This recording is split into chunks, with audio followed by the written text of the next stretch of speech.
Hello बच्चों, good morning everyone. कैसे हो सब? अच्छे हो? ठीक ठाक हो?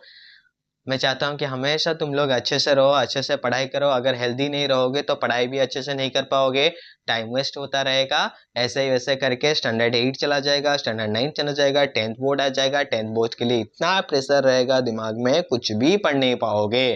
क्यों? क्योंकि this one is the basics fundamental of this chapter. ये सुनो, कौन से चैप्टर? कौन सा चैप्टर?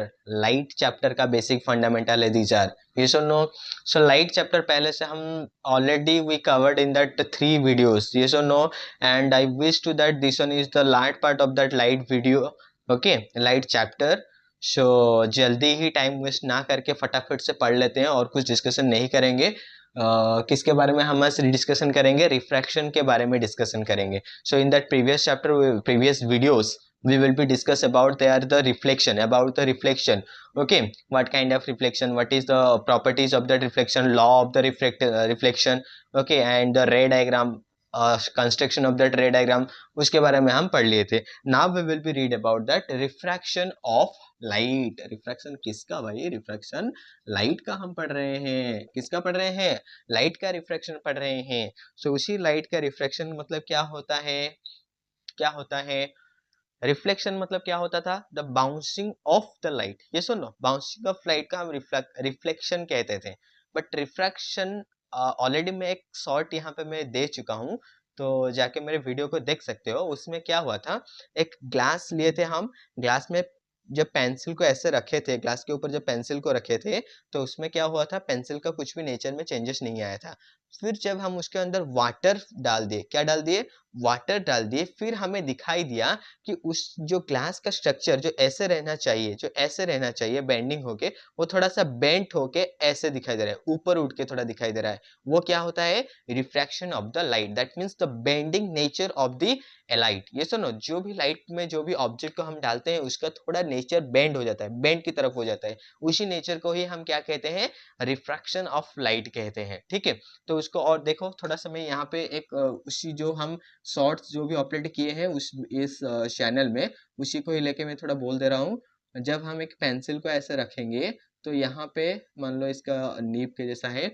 जब हम पेंसिल को रखेंगे तो ऐसे खाली रखेंगे तो कुछ नहीं दिखाई देगा, ऐसे ही मतलब जैसा नॉर्मल है वैसे ही नॉर्मल दिखाई देगा। लेकिन अगर हम उसमें क्या करेंगे, वाटर पोर कर देंगे, वाटर इतना पोर कर देते हैं, तो फिर ये जो पेंसिल है थोड़ा ऐसे उठ के ऐसे जैसा रहेगा, दिखाई देगा। ठीक है, ऐसे दिखाई देगा। ओके, तो पेंसिल का इमेज ऐसे कुछ फॉर्मेशन होगा। उसी को ही हम कहते हैं the bending nature of that object. तो उसी को हम क्या कहते हैं? Refraction of the light. तो फिर यहाँ पे एक चीज हमारे दिमाग में आना चाहिए कि अगर जब खाली पेंसिल को ऐसे रखे थे तो कुछ नहीं हुआ था, उसके अंदर जब वाटर डाल दिए तभी वो क्यों चेंज हुआ? ये सुनो, जब पेंसिल को हम ग्लास के अंदर रखे, दैट मीन्स उसी टाइम पे ही तो प्लांट का नेचर चेंज हो जाना चाहिए था, पेंसिल का नेचर चेंज हो जाना चाहिए था। द वो बेंड करके दिखना चाहिए था, लेकिन उस टाइम पे बेंड नहीं दिखाई दिया। जब हम उसमें अंदर पानी डाले, वाटर पोर किए, एट दैट टाइम तो nature will be bending towards. Why? because of that refraction is occurring that time when some things या फिर some object are coming from one medium to the another medium. okay, तो इसमें क्या हुआ कि जो ऐसे रिफ्लेक्शन होने वाला था, इसमें क्या हुआ, जो रिफ्रैक्शन होने वाला था, देखो यहाँ पे मैं एक ऐसे ले जाता हूँ, ऐसे एक ले गया। ओके, तो ये एक सरफेस है, ये एक सरफेस है, तो उसके अकॉर्डिंगली ऐसे मैंने यहाँ पे नॉर्मल ड्रॉ कर दिया। मेरा तो लाइन कभी भी सीधा नहीं हो रहा है, नहीं, तो ऐसे में इधर भी एक नॉर्मल ड्रॉ कर दिया। ठीक है, ये पूरा परपेंडिकुलर सरफेस के साथ ड्रॉ कर दिया जो कि उसका नॉर्मल है। तो यहाँ से मैं किसी भी थिंग्स को अगर इंसिडेंट करवाऊंगा, किसी भी थिंग्स को ऐसे मैंने इंसिडेंट करवाया, ये सुनो, इंसिडेंट किया, तो मान लो ये तुम्हारा क्या है? एयर मीडियम है। कौन सा मीडियम है? एयर मीडियम है। ये सुनो, तो जब ये एयर मीडियम से कौन से मीडियम में आएगा? कौन से मीडियम में आएगा? यहाँ पे मान लो this one is your water medium. क्या है ये तुम्हारा? Water medium. ठीक है, जब एयर मीडियम से वाटर मीडियम में ऑब्जेक्ट आएगा तो उसमें क्या चेंजेस होगा? मान लो ऐसे इंसिडेंट हो रहा है, तो ये रिफ्लेक्शन कैसा होना चाहिए था? ऐसे ही रिफ्लेक्ट होके चला जाना चाहिए था। लेकिन यहाँ पे वैसे रिफ्लेक्ट ना होके वो अपना नेचर चेंज करके कुछ ऐसे करेगा। कैसे होगा? ऐसे आएगा, ठीक है, ऐसे रिफ्लेक्ट करेगा। यस, तो इसको मैं डॉटेड लाइन कर देता हूँ, डॉटेड लाइन ड्रॉ कर दूंगा तो तुम्हें समझने के लिए इजी हो जाएगा। इसका मतलब क्या हो गया, इसका मतलब क्या हो गया कि जो भी इंसिडेंट रे है वो ऐसे रिफ्लेक्ट करना चाहिए था, लेकिन वो अपना नेचर चेंज करके बेंडिंग होके नॉर्मल्स के टूवर्ड्स आ गया। ये सुनो, नॉर्मल्स के करीब आ गया। ये सुनो, तो इसी को ही हम क्या कहते हैं, रिफ्रैक्शन ऑफ लाइट कहते हैं। क्या कहते हैं, रिफ्रैक्शन ऑफ लाइट कहते हैं। कि ये होता क्यों है, ये होता क्यों है, अभी मैंने समझ में आ गया कि जब किसी दूसरे मीडियम से, एक मीडियम से दूसरे मीडियम में लाइट, जब हम सॉरी जब हम रिफ्लेक्शन रीड कर रहे थे तो वो एक ही मीडियम के ऊपर रीड कर रहे थे। ये सुनो, एयर मतलब एयर मीडियम, वाटर मतलब water medium, but right now we will be discuss about the two medium. What are the two medium? One is the air medium, another one the water medium. That is not in that every time you have not having that the air medium and the water medium. That is different types of medium is occurring there. Yes or no? But in your book only these two types of mediums is there, so you can take it like this one is the rarer medium. Okay, तो इसका actually में नाम क्या है, rare medium है, और इसका actually में नाम क्या है, डेंसर मीडियम है। ठीक है, डेंसर मीडियम है। ओके, पता चल गया एक्चुअली में उसका क्या होता है। तो यहाँ पे देखो, ठीक उसी तरीके से जैसे रिफ्लेक्शन में एंगल ऑफ रिफ्लेक्शन था, इसमें भी ठीक उसी तरीके से एंगल ऑफ रिफ्लेक्शन है। जैसे वहां पे reflection of angle of reflected था, यहाँ पे क्या हो जाएगा, एंगल ऑफ रिफ्रैक्शन हो जाएगा। रिफ्लेक्शन के वजह से रिफ्लेक्टेड, रिफ्रैक्शन के वजह से रिफ्रैक्शन। ओके, तो देखो, तो इंसिडेंट रे और नॉर्मल के बीच में जो भी एंगल होगा उसे हम कहेंगे एंगल ऑफ इंसिडेंस और angle I. Next to that, normal और रिफ्रैक्टेड रे के बीच में जो भी होगा उसे हम क्या कहेंगे, एंगल आर, जो कि है एंगल ऑफ रिफ्रैक्शन। रिफ्रैक्शन हम लिखेंगे यहाँ पे, ठीक है, लिखेंगे क्या, angle of refraction. Okay, and this one is angle of reflection.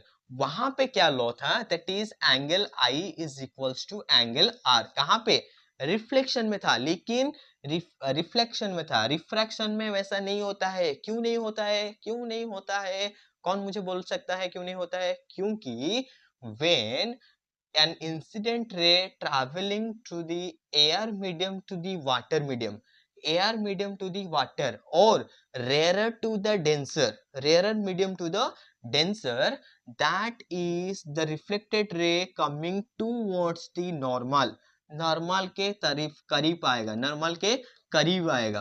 But ठीक उसी को ही देखो, मैं यहाँ पे एक छोटा सा ड्रॉ करके तुम्हें बोल रहा हूँ, ये है तुम्हारा नॉर्मल, ये है तुम्हारा normal. Okay, this one is the surface.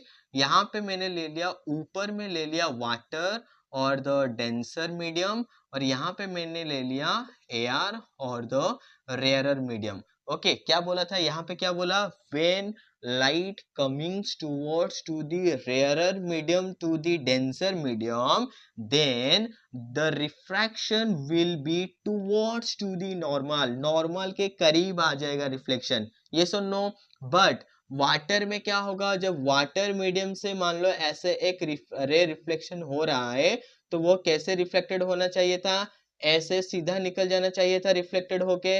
ये सुनो, इसी को डॉटेड लाइन में ड्रॉ कर देता हूं। यस, बट यहाँ पे क्या होगा, that is away from the normal, normal के दूर भागेगा, नॉर्मल से दूर भागेगा। ऐसे कुछ रिफ्लेक्शन, ये तो मेरा ज्यादा ही बेंट हो गया, नहीं, ऐसे कुछ रिफ्लेक्शन होगा। दैट मीन्स जो ये वाला बड़ा सा एंगल तुम्हें दिखाई दे रहा है ना, angle R, this one is the angle of refraction. But यहाँ पे समझने की बात क्या है कि when light travels rarer medium to the denser medium, then the refraction will be towards to the normal, normal के करीब आएगा। but right now here when the light travel denser medium to the rarer medium, then क्या होगा, the क्या होगा, light will be refracted away from the normal, normal से दूर भागेगा। रिफ्रैक्शन जो होगा नॉर्मल से दूर भागेगा। अगर ये नॉर्मल से दूर भाग रहा है, ये वाला है एंगल ऑफ इंसिडेंस, ये सुनो, अगर ये नॉर्मल से दूर भाग रहा है तो यहाँ पे क्या दिखाई दे रहा है, the angle R is greater than to the angle I, that means angle of incidence is smaller than to the angle of refraction, or we can say that, you can say that also, angle of refraction is greater than to the angle of incident. But in this case what will be happening here, angle of I is greater than to the angle of R. ये सुनो, तो पता चल गया क्या होता है refraction और रिफ्लेक्शन में डिफरेंस क्या होता है, पता चल गया। यहाँ पे देखो रिफ्लेक्शन में, यहाँ पे मैं लिखा हूँ, अभी भी लिखा हूँ, रिफ्लेक्शन में क्या होता था, angle I is equals to angle R, मतलब angle of incidence is equals to angle of reflection, ये सुनो। But in here case it will be depend upon from which medium to which medium traveling the light ray, yes or no? If that is traveling from rarer to denser, that is towards to the normal. If that is traveling from denser to rarer, that will be away from the normal. Okay, यहाँ तक पता चल गया? yes, ये तो दो type के हो गए, और एक तीसरे टाइप का भी रिफ्रैक्शन होता है। क्या होता है तीसरा टाइप का रिफ्रैक्शन? उसको करने के लिए मुझे इसको इरेज करना पड़ेगा। यहाँ पे देख लो, मान लो this one is the surface, this one is the normal, this one is the normal. अगर हम क्या करेंगे, किसी भी लाइट रे को ऐसे उसी नॉर्मल के ऊपर से ही क्या करेंगे, इंसिडेंट करेंगे, तो फिर ये कैसे रिफ्लेक्ट होगा, पूरा सीधा सीधा चला जाएगा, पूरा सीधा सीधा रिफ्रैक्टेड होके चला जाएगा। दैट मीन्स इसमें क्या डिग्री होगा, 90 degree will be formation is there. Okay, इसमें क्या हो जाएगा, 90 डिग्री। तो ये इतना इंपॉर्टेंट नहीं है, इंपॉर्टेंट सिर्फ यही दोनों है। क्यों ये दोनों इंपॉर्टेंट है, क्योंकि आगे जाके हम इसी का ही यूज दो थिंग्स में करने वाले हैं, एक ग्लास स्लैब में और एक किस में करने वाले हैं, दैट इज प्रिज्म में। ठीक है, सबको पता है प्रिज्म क्या होता है, ये सुनो। हाँ चलो जल्दी जल्दी से इरेज करते हैं, मैं जितना कम टाइम में होगा उतना ही कम टाइम में तुम्हें समझाने की कोशिश कर रहा हूँ। ठीक है, देखो, सो ग्लास स्लैब को लेंगे या डायरेक्ट प्रिज्म के पास चले जाए? डायरेक्ट प्रिज्म के पास चले जाते हैं। प्रिज्म में क्या होता है, क्योंकि ग्लास स्लैब किस किस बुक में होता है, किन के बुक में नहीं होता है, लेकिन प्रिज्म हर एक बुक में, हर एक स्टैंडर्ड मतलब 8 स्टैंडर्ड के हर एक बुक में प्रिज्म के बारे में दिया गया है। नहीं, मान लो ये तुम्हारा है, क्या है, प्रिज्म। हमेशा तुम लोग बोल डिस्कशन कर रहे होगे, अगर कोई दोस्त मिल गया वापस में कमेंट सेक्शन में, तुम लोग तुम्हारा डिस्कशन चल रहा होगा कि सर का कभी भी लाइन एक स्ट्रेट नहीं होता। नहीं, देखो तो क्या होता है, यहाँ से हम रे को इंसिडेंट करवाएंगे। ठीक है, कैसे, देखो रे को इंसिडेंट करवाता हूँ, ऐसे मैंने इंसिडेंट करवाया, यस, ऐसे रे को इंसिडेंट करवाया। ओके, फिर ये नॉर्मल ऐसा है, ये है नॉर्मल। अच्छे से सुनो बेटा, अच्छे से, बेटा बेटी जो भी देख रहे हो, ओके अच्छे से देखो। तो इंसिडेंट रे ये है तुम्हारा नॉर्मल, ये सुनो, जब ये रिफ्लेक्ट, ये अभी तुम्हारा बाहर है, मतलब ये क्या है, एयर मीडियम। एयर मीडियम मतलब कौन सा medium, rarer medium. Rarer medium से जब भी लाइट ट्रैवल करेगा इसके अंदर मतलब ये जो भी मीडियम है दैट इज डेंसर मीडियम। तो ये कैसे रिफ्लेक्ट होना चाहिए था, उसको कैसे, ऐसे सीधा सीधा रिफ्लेक्ट होना चाहिए था, ये सुनो, ऐसे रिफ्लेक्ट होना चाहिए था, यस। लेकिन वो रिफ्लेक्ट कैसे करेगा, टूवर्ड्स दी नॉर्मल, नॉर्मल के करीब होके रिफ्लेक्ट करेगा, ये सुनो। मान लो कि ऐसे रिफ्लेक्ट कर रहा है, okay. Now this one is the angle of incidence and this one is the angle of refraction. ठीक है, अच्छे से देखो मैं क्या बोला, फिर से और एक बार बोल रहा हूँ सॉरी, स्टार्टिंग से बोल रहा हूँ। देखो क्या हुआ कि यहाँ पे, अरे बाप रे, इतना सब तो मुझे देख के समझ में नहीं आ रहा है, 2 सेकंड के लिए बस गया था थोड़ा पानी पीने के लिए, तो तुम लोगों को कैसे समझ में आएगा, मैं सोच रहा हूँ। अगर सीट से हट जाओगे तो सीट से हटना नहीं है, चुपचाप सीट में कॉपी पेन पकड़ के बैठ के मेरे साथ ही साथ ड्रॉ करना है, मेरे साथ ड्रॉ करोगे तो अच्छे से समझ पाओगे। तो ये जो प्रिज्म हम पहले ड्रॉ किए थे, यहाँ से एक इंसिडेंट रे को लिए थे, वो ऐसे रिफ्लेक्टेड होना चाहिए था, लेकिन ये पहले कौन से मीडियम में है, एयर मीडियम यानी कि रेयर मीडियम में है, रेयर मीडियम से डेंसर मीडियम में जा रहा है, तो अगर वहां पे जाएगा तो फिर उसका बेंडिंग नेचर अप्लाई होगा। बेंडिंग नेचर मतलब that will be reflected towards the normal, normal के करीब आ जाएगा। ये सुनो, ये नॉर्मल के करीब आके ऐसे रिफ्लेक्टेड हो गया, इसको हम कहते हैं एमर्जेंट रे, ठीक है। फिर नेक्स्ट क्या होगा, इधर से तो फिर से बाहर निकलेगा, क्योंकि अभी तो ये इस ग्लास स्लैब के अंदर है, ग्लास स्लैब के अंदर है, इससे बाहर कैसे निकलेगा, तो इससे बाहर निकालने के लिए हमें फिर से और एक यहाँ पे एक ऐसे नॉर्मल ड्रॉ करना पड़ेगा। ये सुनो, ये वाला नॉर्मल हम ड्रॉ कर दिए, तो ऐसे जो रिफ्लेक्ट हुआ था वो सीधा कैसे रिफ्लेक्ट होना चाहिए, तो इस यहाँ पे भी क्या होगा, नॉर्मल से दूर भागेगा। दूर क्यों भागेगा, क्योंकि डेंसर मीडियम से एयर मीडियम में जा रहा है, तो ये तुम्हारा नॉर्मल है, दूर भागेगा मतलब इधर किधर ऐसे आ जाएगा। ये सुनो, तो ऐसे निकलेगा, तो ये है तुम्हारा एमर्जेंट रे, ऐसा हम कहते हैं। सो इसको जब हम ऐसे पीछे की तरफ एक्सटेंड करके लेके जाओगे, एक्सटेंड करके लेके जाओगे, यहाँ पे एक मिड पॉइंट आ रहा है कि नहीं बेटा, बेटा और बेटी जो भी है, यहाँ पे एक मिड पॉइंट आ रहा है। ये सुनो, इसका नाम दे दो एंगल डी। क्यों दिए एंगल डी, क्योंकि उसे हम कहते हैं angle of deviation. Angle of deviation मतलब क्या होता है कि जब लाइट यहां से इंसिडेंट हुआ था, that will be reflected like this way, but that can reflected like this way, that means how much degree, what degree will be there, कितना डिग्री करके वो क्या हो गया, आपस में डेविएशन करके घूम गया, कितना डिग्री घूम गया, तो यहां से हमें पता चल जाएगा। This one is said to be angle of deviation, angle of deviation, ठीक है। तो इसको तुम एंगल ई कह सकते हो, एंगल ऑफ एमर्जेंट। ओके, यहां तक समझ में आ गया, एंगल ऑफ डेविएशन और एंगल ऑफ एमर्जेंट क्या होता है। Now not this one, this one angle of emergent, okay, या फिर एमर्जेंट रे, तो इसका नाम दे देते हैं एंगल ए। एंगल ए मतलब क्या होता है, that is the prism, prism का जो एंगल है वह है एंगल ए। तो इसमें हमें क्या रीड करना है, angle A plus angle A plus angle I, angle I, okay, not that angle I, angle of deviation, angle of deviation is equals to the, it's equal to the angle of incidence plus angle of emergent, okay.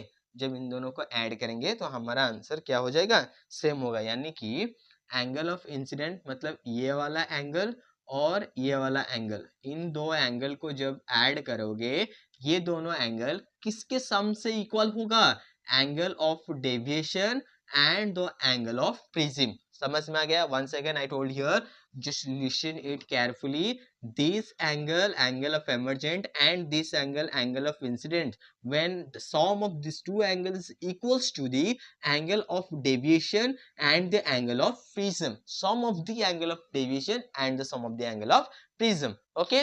Now the refraction is also over here, refraction is also over here, one of the most thing जो कि that is not important like this, you know it very well, but कर रहे हैं तो भी बोल देता हूं। अगर हम एक प्रिज्म को ऐसे लेके आएंगे, यहाँ से सन का लाइट को हम रेस करेंगे, क्वेश्चन आ सकता है सनलाइट क्या होता है, व्हाइट और कलर्ड, व्हाइट और coloured, so your answer should be white. White means which type of white, the mixed the colour, जो मिक्स अप सारे कलर को मिक्स करने के बाद जो व्हाइट कलर आएगा उसी व्हाइट होता है सन का कलर। अगर हम इसको ऐसे लाइट जाएगा, एक रे से इंसिडेंट हो रहा है, फिर प्रिज्म के अंदर कैसे ऐसे मतलब जा रहा है, फिर प्रिज्म के अंदर ऐसे जाके यहाँ से जब लाइट निकलेगा ऐसे 7 होके निकलेगा, 7 होके निकलेगा।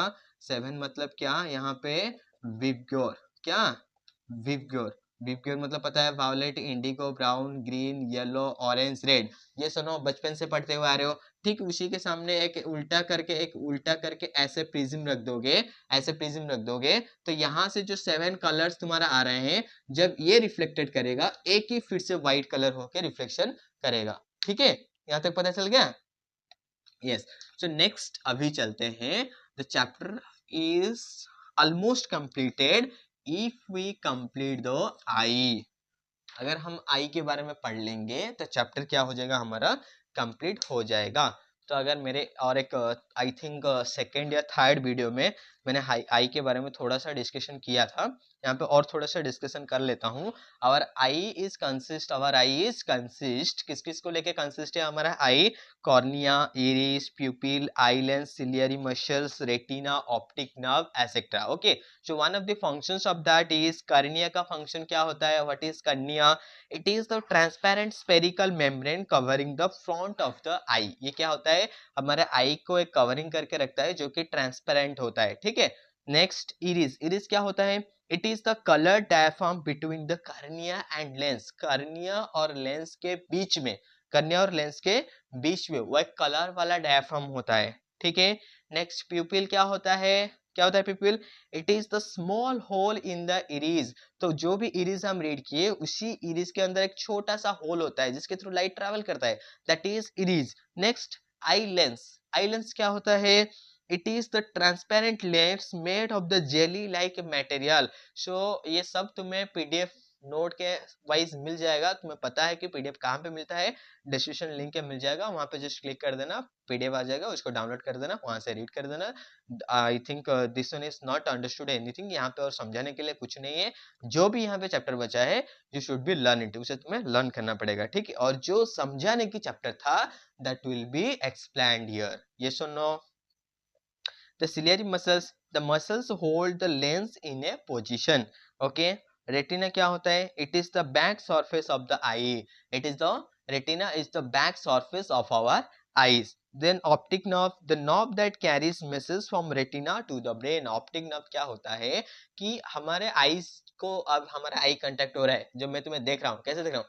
तो कोई भी यहाँ पे कुछ भी साउंड होगा तो मैं ऐसे देखता हूँ, उधर देखता हूँ, इधर देखता हूँ, जो भी मैसेजेस आते हैं that will be carry to our brain, हमारे ब्रेन की तरफ कैरी करके लेता है। कौन लेके जाता है? That is the optic nerve, okay.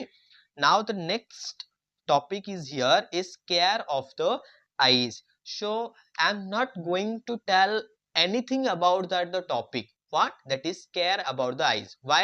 because you all are you knowing about that, why you are reading standard 8, that means you know everything to how to protect, how to care of your eyes, yes or no? so this chapter, this topic you can write by your language, your words, okay। ये तुम्हारे खुद के language में तुम लिख लेना, okay।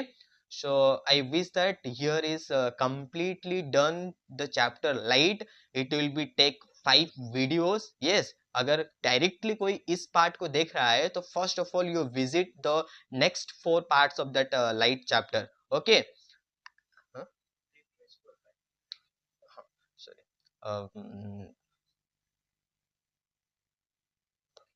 Okay okay. तो क्या नेक्स्ट 4 बोल दिया क्या?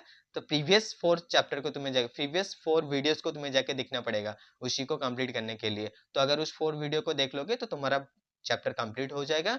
एंड अगर कुछ भी फिर से भी डाउट बचता है तो कमेंट सेक्शन में जरूर कमेंट करना, जिससे मैं रीड करके और एक हो सके तो हर एक वीडियो, नहीं तो जो नेक्स्ट हम चैप्टर रीड करने वाले हैं उसी का भी शॉर्ट्स ऑलरेडी अपलोड हो चुका है। नेक्स्ट चैप्टर गेस करने के लिए कमेंट सेक्शन में बताने के लिए मैं बोल चुका हूँ उधर भी, ठीक है।